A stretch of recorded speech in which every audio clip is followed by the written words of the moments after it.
In today's Health Watch, we are talking about how to stay healthy this holiday season. It is that time of year when we consume a lot and when it feels like everyone is sick. Our CBS News chief medical correspondent, Dr. Jon LaPook, joins us now. Hi, Dr. LaPook. Hello, Adriana. So what is your advice, especially for people who haven't gotten their flu or COVID vaccines? Is it too late?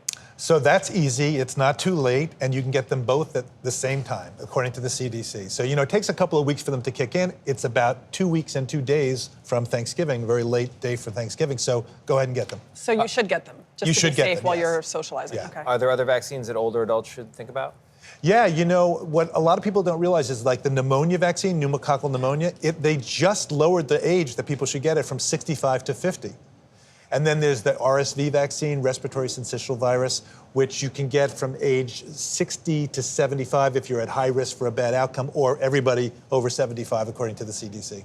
There's always that kind of tough line to walk when you're in a big group, especially during COVID, and people are wearing masks, and then you pull them down to eat. So, should people still consider masking, or are we past that? Okay, as my mother, may she rest in peace, would have said, use your head.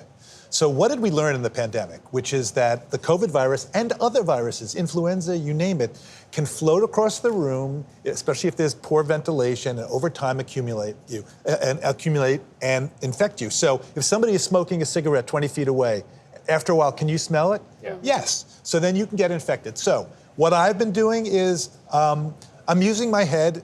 I'm about to go up to Boston on a shuttle. Okay, I always have, I didn't realize I was going to do this, but in my pocket is a mask, a KN95, all right?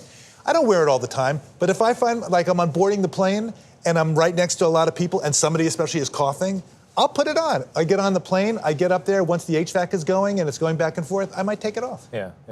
Alcohol, natural disinfectant. A lot of people keep this part of their body well lubricated. Drinking's been going up. Yeah. You're worried, though. I joke, but it's a little worried. I am. We talked about it earlier on CBS Mornings. And, here's the thing. We know that alcohol went up during the pandemic. I mean, you can kind of understand why it did that. But the big arc of this is, and especially for women, is it's been increasing for women. And women are getting more and more alcoholic liver disease, cirrhosis. And cirrhosis over time can lead to liver failure and even liver cancer. And one of the things that I think we have to start thinking about is that it sneaks up on you, right? So I'm an internist and a gastroenterologist, and I'll talk to my patients and I'll say, how much you drink? And they'll go, maybe once or twice a week. Yeah, and how much, Adriana, do you have? Oh, maybe just one glass at a time. And then the big question. At a time, yeah. And what's at a time? And then I have the next glass, right? And people are embarrassed. There's shame. They want to say the right thing for their doctor. And then the big question is, how much wine is in that glass? Okay, so it's what is I don't know. A standard drink is 5 ounces.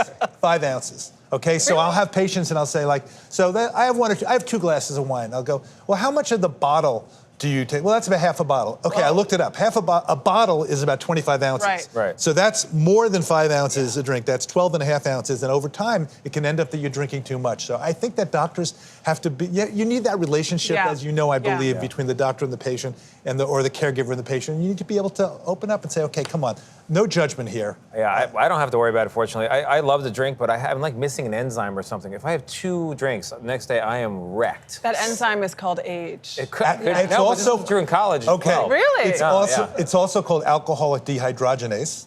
Oh. And some people do lack it and have lower, certain populations do, and it can affect you more. Yeah. There you go, your science lesson for the day. I think we're running low on time, but you have said no amount of alcohol is so, safe amount of so the right? WHO, World Health Organization, has now come out and said there's no amount of alcohol that's safe in terms of breast cancer risk for women, okay? So Really? even a glass a day does increase the risk. We can get into that. It's a long discussion at another session, and that's just a little tease for the next piece that we can do.